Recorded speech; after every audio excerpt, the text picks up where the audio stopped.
Je suis Patrick Rampal, je suis président du Centre scientifique de Monaco. Centre scientifique de Monaco étant l'agence de la recherche scientifique de la Principauté de Monaco.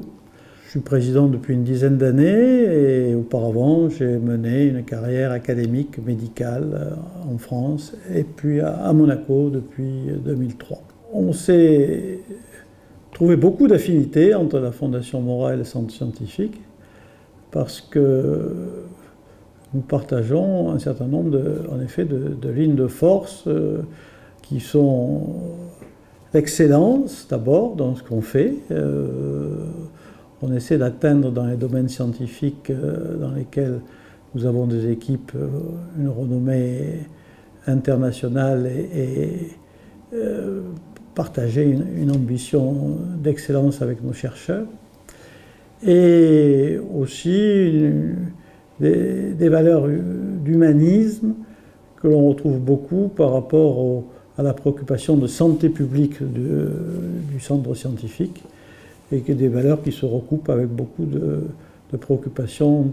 très, très chères à la Fondation Mora. Bon, le rôle, c'est un rôle de président du conseil d'administration qui est un peu l'animateur de la vie scientifique de la structure, répondant à ma tutelle, puisque le Centre scientifique est une agence de l'État et du gouvernement de la Principauté. Donc nous avons au sein du conseil d'administration la représentation de pratiquement tous les ministères de la Principauté. Et donc, sous la tutelle vigilante de l'État, de la Principauté, et surtout l'incitation puissante du souverain qui a voulu le développement récent du centre scientifique, qui nous a beaucoup aidé, qui a vraiment poussé à créer une vraie structure de recherche en Principauté, qui est déclinée au niveau du gouvernement par le support financier qu'il nous apporte. Donc nous avons bien sûr les contraintes de lisibilité et de transparence par rapport à nos tutelles, mais aussi une grande liberté dans l'impulsion de la politique scientifique au niveau de la structure, avec deux idées fortes. La première, c'est de jouer de l'originalité des équipes de chercheurs dont nous disposons au centre scientifique, qui sont une équipe de biologie marine, une équipe de biologie polaire et une équipe de biologie médicale, pour cultiver des ponts scientifiques entre ces équipes et exercer une recherche pluridisciplinaire et transversale. Je veux dire par là que nous souhaitons que la meilleure connaissance des organismes marins permette d'améliorer la santé humaine. De la même manière, on peut espérer, en connaissant mieux les animaux qui vont être les premiers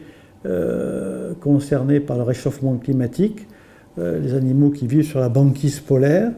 et particulièrement certaines colonies de manchots qui sont suivies très rigoureusement par nos équipes de biologie polaire, apprendre ce à quoi nous allons être confrontés dans des années ou des dizaines d'années du fait du réchauffement climatique dans nos territoires tempérés. Cela, cette interface entre nos disciplines est une vraie originalité pour notre recherche et constitue un atout considérable. Ça, c'est la première axe. Le deuxième point, je vous avais parlé de deux lignes de force. La deuxième ligne de force, c'est que nous voulons que notre recherche atteigne des standards internationaux et soit en phase avec les grands organismes de recherche internationaux. C'est la raison pour laquelle nous cultivons au maximum les contacts avec les organismes de recherche en France, par exemple, INSERM, CNRS, les grandes universités françaises, Paris, Nice, aussi beaucoup de partenariats scientifiques et internationaux comme l'Université de Pennsylvanie et plusieurs universités de par le monde. Donc nous voulons vraiment que cette recherche très originale, transdisciplinaire, joue dans la cour des grands. Vu notre ambition, le budget qui nous est alloué régulièrement par le gouvernement princier, qui permet de fonctionner, mérite, dans certains programmes innovants, d'être complété par des allocations de recherche complémentaires, parce que la recherche, ça coûte cher, et donc sans pour autant dénaturer nos valeurs fortes que l'on évoquait tout à l'heure. Et de ce fait, on est particulièrement heureux du soutien que nous apporte la Fondation Mora dans un certain nombre de programmes dans lesquels vraiment on s'est rejoint par nos préoccupations, tournant surtout autour du cancer, surtout où nous avons 2 équipes qui travaillent sur le cancer, surtout au niveau d'une applicabilité directe de la recherche pour essayer de ne pas faire de la recherche trop fondamentale et trop désincarnée par rapport aux applications pratiques. Donc une applicabilité directe, et nous avons une équipe qui travaille en partenariat étroit avec la Fondation Mora et qui est soutenue de manière extrêmement significative par la Fondation Mora, qui s'intéresse à la médecine prédictive, c'est-à-dire qui essaie de préciser pourquoi certains cancers sont sensibles à certains types de traitements et ne sont pas sensibles à d'autres types de traitements. Ce qui permet à terme d'optimiser les traitements en évitant les traitements qui ne vont pas être efficaces et faire des économies de santé, puisque ça permettra d'éviter des médicaments inutiles, et aussi améliorer le pronostic pour être d'emblée efficace avec des traitements adaptés aux pathologies auxquelles ils s'adressent. Un des aspects positifs, les plus positifs de la Fondation Mora est sa grande ouverture scientifique, ouverture internationale. Sur le plan scientifique, la Fondation Mora a un goût particulier, en plus de la recherche sur le cancer, qui est dans son ADN, comme on dit à l'heure actuelle, une ouverture particulière sur un certain nombre d'éléments auxquels on est très sensible aussi, qui sont d'abord la prise en charge globale du patient cancéreux, ce qui va depuis la recherche translationnelle, qui est celle que nous faisons, puis la recherche clinique, puis aussi l'aide à la prise en charge des patients. Je veux dire, la préoccupation de la Fondation Mora concernant